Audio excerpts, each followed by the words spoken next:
ನಾನು ಕೇಳ್ತೀನಿ, B J ಪಿಯವರು ಅವ್ರ ಮನೆಗೆ ಆ ಬ್ಯಾನರ್ಗೆ ಭಾಳ ಡಿಸ್ಟೆನ್ಸ್ ಐತೆ. ನಾನು ಯಾರು ಇವ್ರು ಕೇಳಿದೆ, ನಾನು ಏನು ನಮ್ಮ ಸಮಿತಿಯವ್ರು ಏನು ಹೋಗಿದ್ರು, ಆ ಸಮಿತಿಯವ್ರನ್ನ ಕೇಳಿದೆ.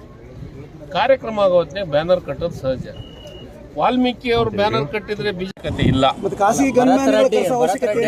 ಯಾರು ತಪ್ಪು ಮಾಡಿರ್ತಾರ ಅವ್ರಿಗೆ ಶಿಕ್ಷೆ ಆಗ್ಲಿ. ಕಾಶಿ ಗನ್ಮ ಬಳ್ಳಾರಿ ಒಳಗೆ ಇವ್ರು ಕಾಶಿ ಗನ್ಮ್ಯಾನ್ಗಳನ್ನ ಇಟ್ಕೊಂಡಾರ, ಇವ್ರು ಇಟ್ಕೊಂಡಿಲ್ಲ. ಜನಾರ್ದನ್ ರೆಡ್ಡಿ ಸಾಹೇಬ್ರು ಎಲ್ಲಿ ಹೋಗ್ತಾರ ಅಲ್ಲಿ ಜಗಳ ಇರ್ತೈತಿ ಅಂತ ಹೇಳ್ತಾರ. ಈಗ ಇವ್ರಿಗೆ ಗೆಲ್ಸಿದ್ಯಾರು? ಗಂಗಾವತಿಯವರು, ಕೊಪ್ಪಳ ಜಿಲ್ಲಾದವರು. ಅಲ್ಲಿ ಹೋಗಿ ರಾಜಕಾರಣ ಮಾಡೋದಕ್ಕಿಂತ ಇಲ್ಲಿ ಮಾಡಲಿ, ಇಲ್ಲಿ ಅಭಿವೃದ್ಧಿ ಮಾಡಲಿ. ಏನೇನು ಭರವಸೆಯನ್ನು ಕೊಟ್ಟರ ಅವೆಲ್ಲ ಭರವಸೆ ಈಡೇರಿಸುವಂಥ ಕೆಲಸವನ್ನು ಮಾಡಲಿ.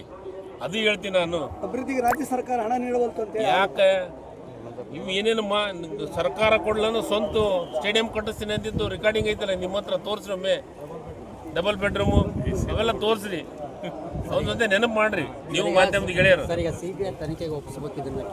ಸರ್, ಈಗ ಯಾವ ಸರ್ಕಾರ ಯಾವ ತನಿಖೆಗೆ ಒಪ್ಪಿಸಿದ್ರು ಒಪ್ಪಿಸ್ಲಿ, ಅದು ಮುಖ್ಯಮಂತ್ರಿ